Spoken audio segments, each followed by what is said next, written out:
Hello everyone and welcome to my channel, and today I'll be reading a Signora Listener by me. So let's get into it. The wind bit at your exposed skin, and your vision blurred at the edges. Around you, the air shimmered with distorted energy, and the guttural roar of an abyss lictor. Your spear, usually a comforting weight in your hand, felt impossibly heavy. You had no idea why this happened. There were no lectors ever witnessed in Mondstadt. You have never seen anything like this. You were only a knight of Favonius. Your trainings had no guidance on how to deal with one of these things. And this particular patrol had gone south faster than anything else. A sudden surge of abyssal creatures, far more numerous and aggressive than usual, had ambushed your squad. And somehow that ended up with you all being separated. And right now you are all alone, battered and bruised, your uniform torn, and your resolve rapidly fraying.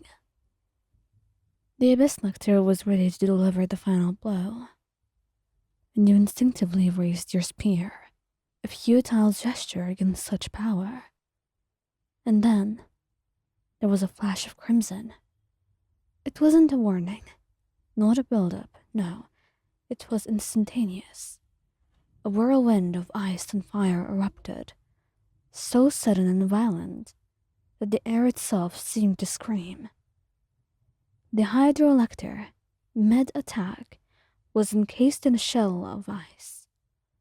And then it was followed by a torrent of white-hot flame, consuming it completely. You scrambled back, pushing yourself against the crumbling stone, your eyes wide with disbelief. And standing amidst the scene was a figure that commanded attention, even in the heart of the blizzard. Her form was striking, a long white coat, trimmed with fur, billowing around her, a face that was half covered by a mask. Cryo-energy dancing around her, cold enough to match the weather of Dragonspine. It wasn't hard to recognize her. That was La Signora, the eighth of the Fatui Harbingers, a sworn enemy of Mondstadt, by all accounts. She turned her head, her visible eye, a piercing blue, sweeping over the battlefield, before settling on you. And despite the dire circumstances, you found yourself momentarily captivated.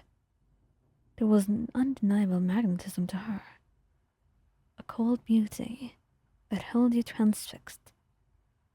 A knight of Favonius, and alone. It seems rather pathetic, wouldn't you agree? A flush of shame, mixed with a surprising flicker of defiance, ran through you. You struggled to get to your feet, gripping your spear tighter. I don't need your judgment, Harbinger. A ghost of a smile was now on her face, that was more mockery than amusement. Oh, you were moments ago from being dissolved. Perhaps a modicum of gratitude would be more appropriate than insolence. You gritted your teeth.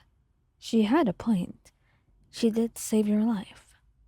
And no matter how infuriating that was, it was undeniable. Why?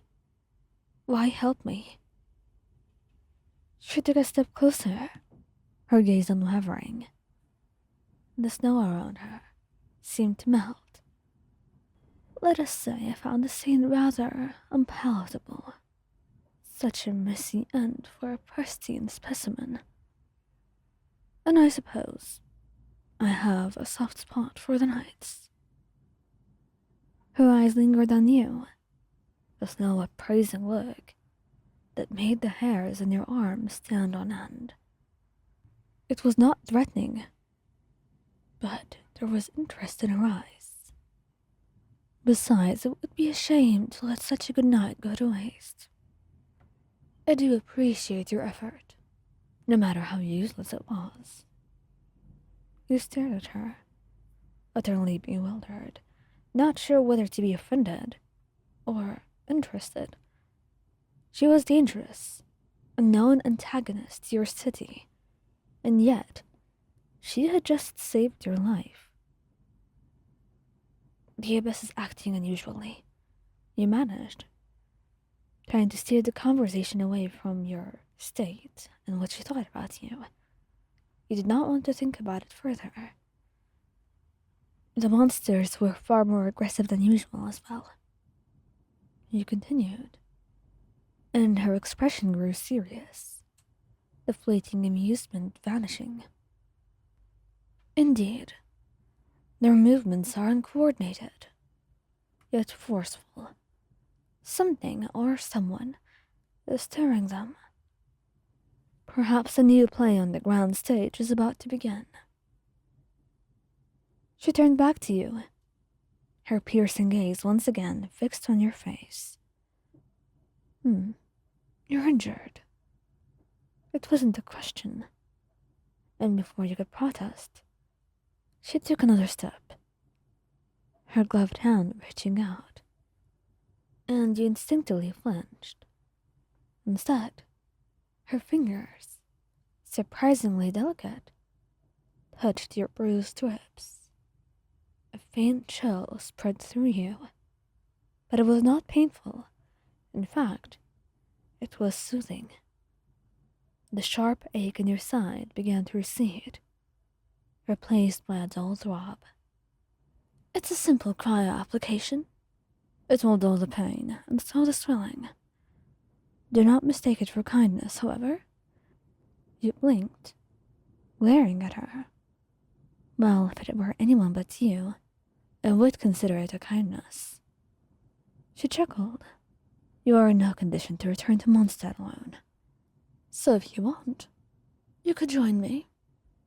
Join a harbinger? No way, I'm not. Or you could stay here. You have no supplies. Your squad mates are gone. I haven't seen any of them. If you prefer freezing in Dragonspine, then it's your choice. You stare at her for a bit, and she knows that she has won. And you sigh, getting up. But I will not help you with anything, and I will not answer any of your questions that have to do with the knights. Fair enough. May I know your name? You tell her yours, and she smiles. You can call me Rosaline. This will be interesting. And little did you know, this small relationship of yours would bloom into something a lot more. Thank you guys for listening, and I hope you enjoyed this video. This video is a request by channel member Ogilio. And if you've made it this far, don't forget to subscribe, and I'll see you later. Bye!